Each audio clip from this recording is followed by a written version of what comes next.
moves in my heart, I'm gonna sing till the Spirit moves in my heart. I'm gonna sing till Jesus comes. In verse 17, and he said, and I saw an angel standing in the sun, and he cried with a loud voice, saying to all the fowls that fly in the midst of heaven, come and gather yourselves together unto the supper of the great God. So that's how much killing is going to be. So much that you can't even bear it. The scripture says that they're going, the birds, the fowls are going to be eating on in the summer, and the beasts of the field eating on the dead people in the winter. That's how much death is going to be on the earth.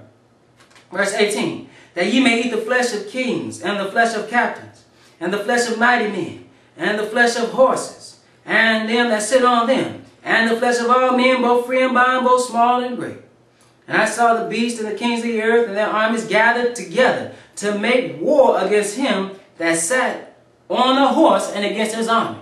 So again, they are battled together in the valley of Jehoshaphat to fight each other. The eastern powers and the western powers and other nations come together to fight. And the Lord is going to appear. And they're going to all look up, and these fools, see, man is arrogant. These fools are going to try and fight God. Let's look at Psalms, the second division of Psalms, to see what the Lord tells us about this. Because this is a vain thought. In man's vain imagination, in his thought processes, he thinks he can fight God. Because you got some nuclear weapons, because you have some artillery, some other types of artillery and tanks and troops, you think you can fight God? You stupid. Psalms, the second division, verse 1. Why do the heathen rage and the people imagine a vain thing? This was that vain thing that they imagined, that they could fight God. It said, the kings of the earth set themselves and the rulers take counsel together against the Lord and against his anointed, saying, let us break their bands asunder and cast away their cords from us. This is at that time. He said, Mama, I'm tired of this. I'm not going to be in subjection to God. I'm going to fight God.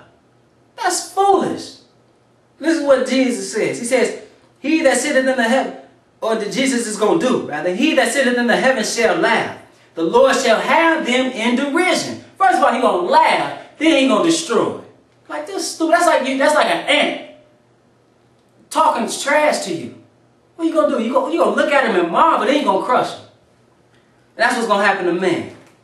The most powerful nations on the earth, that's what's going to happen to him. Verse 5, then shall he speak unto them in his wrath and vex them in his sore displeasure. Yet have I set my king upon my holy hill of Zion. Okay? So he says, he set his king upon his holy hill of Zion, talking about Jesus. Because this is where he's going to rule, from Zion. He's going to sit on the throne of his father David, and the Lord's going to go forth from Mount Zion. It says, I will declare the decree the Lord has said unto me, thou art my son, this day have I begotten thee. We know we're talking about Jesus. He said, ask of me, and I shall give thee the heathen for thine inheritance, and the uttermost parts of the earth for thy possession. Then it says, thou shalt break them with a rod of iron. Thou shalt dash them in pieces like a potter's vessel. This is what he's going to do. Destroy man. He says, be wise now, therefore, O ye kings. Be instructed, ye judges of the earth. Don't be stupid. Don't be a fool. Don't be brutish into thinking you can fight God. He says, serve the Lord with fear and rejoice with trembling. This is what we all must do. He said, kiss the Son, or show homage or obeisance to the Son. He said, lest he be angry and ye perish from the way, when his wrath is kindled but a little. And his wrath is going to be kindled when he's coming back at the second time to establish his kingdom on the earth. It's going to be established through warfare. He said, blessed are all they that put their trust in him. Let's go to Isaiah. Because after this, man is not going to want to fight anymore.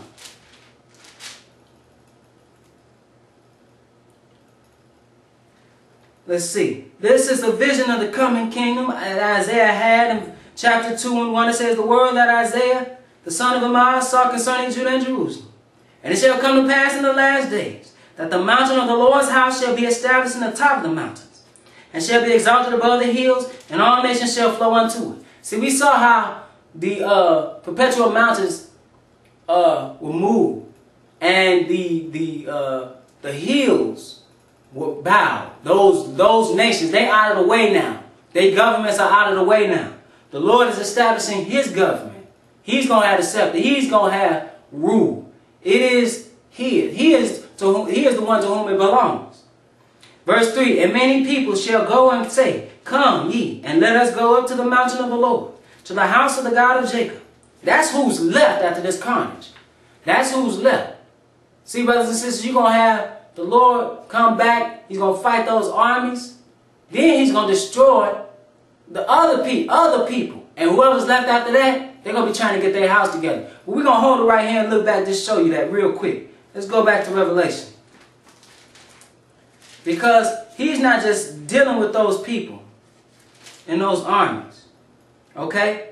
Because he's going to destroy those armies. One of those armies is 200 million men strong. He's going to be destroying these people that try to fight him. Then he's going to do something else. I just want to make this clear. So why? Because you understand why people want to war no more. Revelation 19 and 21st verse reads, and the remnant was slain with a sword. The remnant are the rest of the people on the earth. Practically everybody on the earth. And the remnant was slain with the sword of him that sat upon the horse, which sword proceeded out of his mouth, and all the fowls were filled with their flesh. Brothers and sisters, we need to get our house together. Now let's go back to Isaiah and read this one more time, so maybe we get better understanding, again, of why they want to war no more. Verse 2 reads, and it shall come to pass in the last days that the mountain of the Lord's house shall be established in the top of the mountains, and shall be exalted above the hills, and all nations shall flow unto it. And many people shall go and say, come ye, and let us go up to the mountain of the Lord, to the house of the God of Jacob.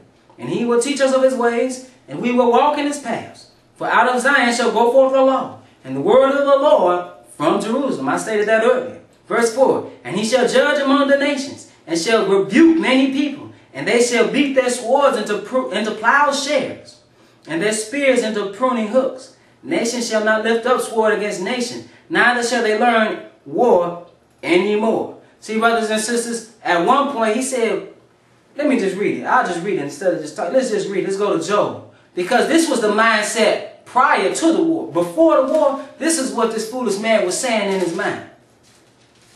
Or what he even told him to do. And we see the collection of military weapons and nuclear armaments today. This is all leading us down a path or a climax that is going. The resolution is going to be that the King of Kings is going to rule on this earth, and man is going to be brought into subjection. That's it. But Job, the 3rd chapter, it reads. Let's read this. In verse 9, it says, proclaim ye this among the Gentiles. And Gentiles are Europeans, and these are the ones that mainly are in this war. These are the main powers of the earth right now. Gentiles. Gentiles are in charge, or Europeans are in charge of the earth right now. They are the sons of Japheth. And let me just say this. They don't rule right now because they are superior. Rather, everybody, all the sons of Noah had their time to rule. Ham, the African nation, you read in history. They used to say that Africa had no history. Look, the first civilizations were in Africa. Okay? You look at the pyramid, and there are many things that you have today that were based off of African civilization. So let's stop telling lies. So you had what we know as the Hamitic nations. They had great, glorious kingdoms. And Shem, those that came out of Shem. Israel, who was a black people scattered in slavery today, they had kingdoms. They came out of Shem. You look at the Arabs, they had great kingdoms. Okay, and even Edom, they ruled portions of the earth. Okay, so they ruled.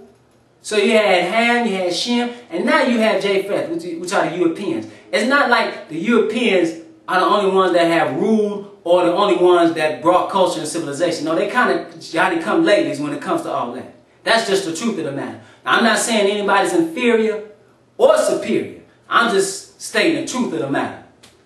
Okay? So this is why he's telling the Gentiles this. It says proclaim. And then when you look at what's going to happen to the Gentiles after the second coming of Jesus, you'll understand. That's why they even going to say, man, our fathers inherited lies. We inherited lies about this whole thing. You look at how, matter of fact, you look at how they treat us today. And I'm talking about blacks in America that are in Brazil, and that's the children of Israel that are scattered throughout all the nations of the earth.